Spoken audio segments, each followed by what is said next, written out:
Hey guys, Tooke here, and in this video I want to talk about why just getting started is much more important than getting it right.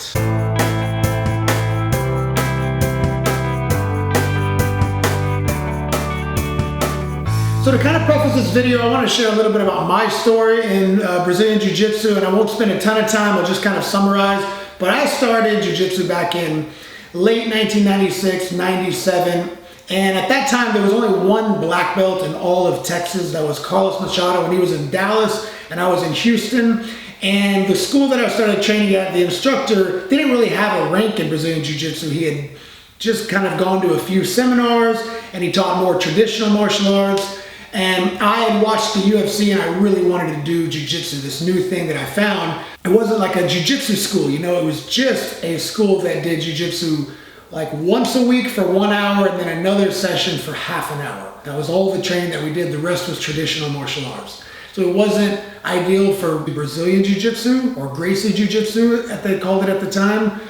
But I didn't let that stop me. I joined right away, and I still learned a lot during that time. So fast forwarding, I eventually started training with Carlos Machado. I worked my way to brown belt. I moved to Brazil with little money, and fast forward some more, moved back, started my own school, again, with no education or knowledge of how to do it and no money to speak of. I just started in my father's garage, which was a 20-foot by 20-foot garage with no air conditioning. And since that time, I've had hundreds of things not go right while trying to grow my school and continue to expand my own jiu-jitsu knowledge. In the beginning, I was trying so many different ways to get new students, and I didn't know what I was doing, and I was really just kind of struggling to get by.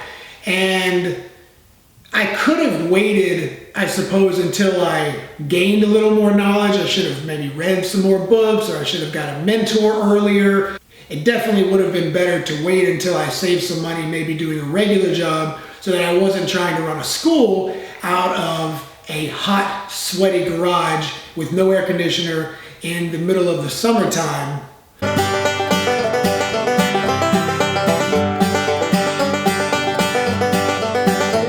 But all of those experiences really taught me a lot of what I know today, and I would not have been in the position I am today without all of those lessons. So just jumping in and getting started on whatever it is that you want to work toward, whatever goal that you have, is more valuable in many ways than educating yourself on all the right ways to do it without taking any action. So let me ask you this. What are you currently putting off right now because you're simply waiting for a better time to do it?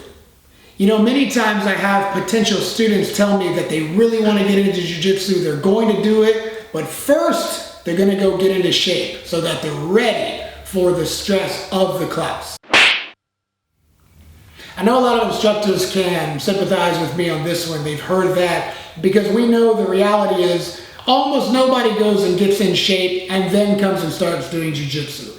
You're much better off jumping into the class, and if you're at a good school where they're going to treat you right and cater your training based on your current level, you're going to be just fine. You're going to gradually get into better shape, you'll push yourself more, and you're going to have fun doing it. And most importantly, since your goal was to learn jiu-jitsu, you are learning the thing that you're putting off because you wanted to go get in shape. So you get to do both at the same time. So why would you wait?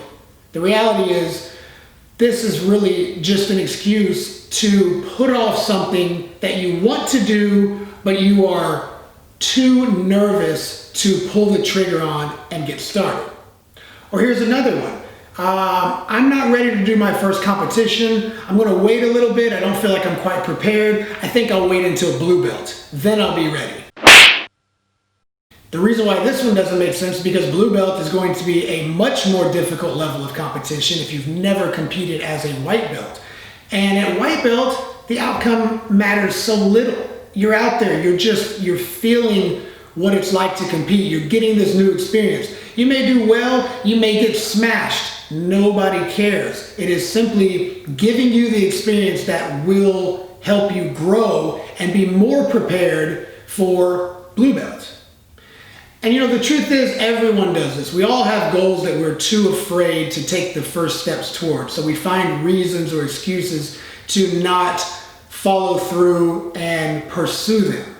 We say things like, I'm not physically ready for that.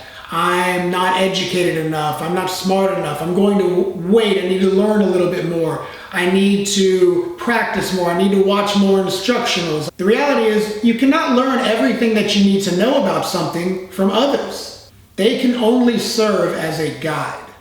A teacher's role is very important, but you must be the one to take action. And the sooner that you do that, the better.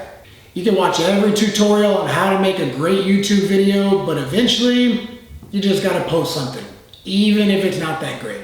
And on that note, please remember to like, comment, share, and subscribe. Come on, do it. The fear and anxiety of trying something new can only be treated by directly exposing yourself to your weaknesses. In Brazilian Jiu-Jitsu, for example, you can drill, practice, do the warm-ups, do the routine, but eventually you have to spar. Or let's say you want to be a comedian. You can spend hours in front of the mirror practicing your material, but eventually you're going to have to get up in front of a bunch of people you never met before, see if you can make them laugh. So take this example. Let's say you dream of being a famous singer, but you're so afraid to get up on stage that you won't even go do karaoke with your friends at the local bar. Because deep down inside, you have this fear that maybe you're not really that good. The worst thing that can really happen is that what you feared the most, a little bit of embarrassment, ridicule, or criticism, comes true. But lucky for you, this is not going to last. Because the reality is people are so caught up in their own lives that they don't have time to spend that much effort thinking about you. A couple of days later, and everybody has already stopped saying how you sounded like Roseanne Barr singing the national anthem.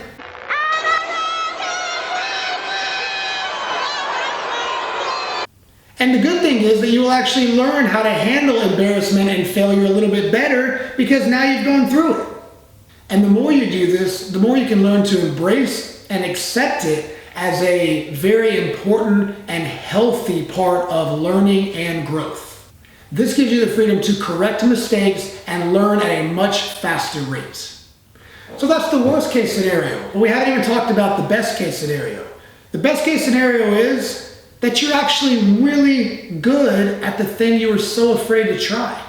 Then you soon realize that you were wasting so much time and negative energy on something that wasn't even true. And that is actually a much worse feeling than the temporary embarrassment that you felt when you failed the first time. The reality is that the people that matter the most in your lives, your family, your close friends, are not going to love you any more or any less because of the outcome of your goals. But they will be happier for you, and they will even be inspired by you when they see that you have the courage to follow your dreams. So in conclusion, the only way that you're going to know is if you go for it. And you will only grow and reach your goals if you are willing to face the possibility of both failure and success and learn from both. Thanks so much for watching this video, and if you have made it this far, please like the video, consider subscribing, and I look forward to seeing you next time.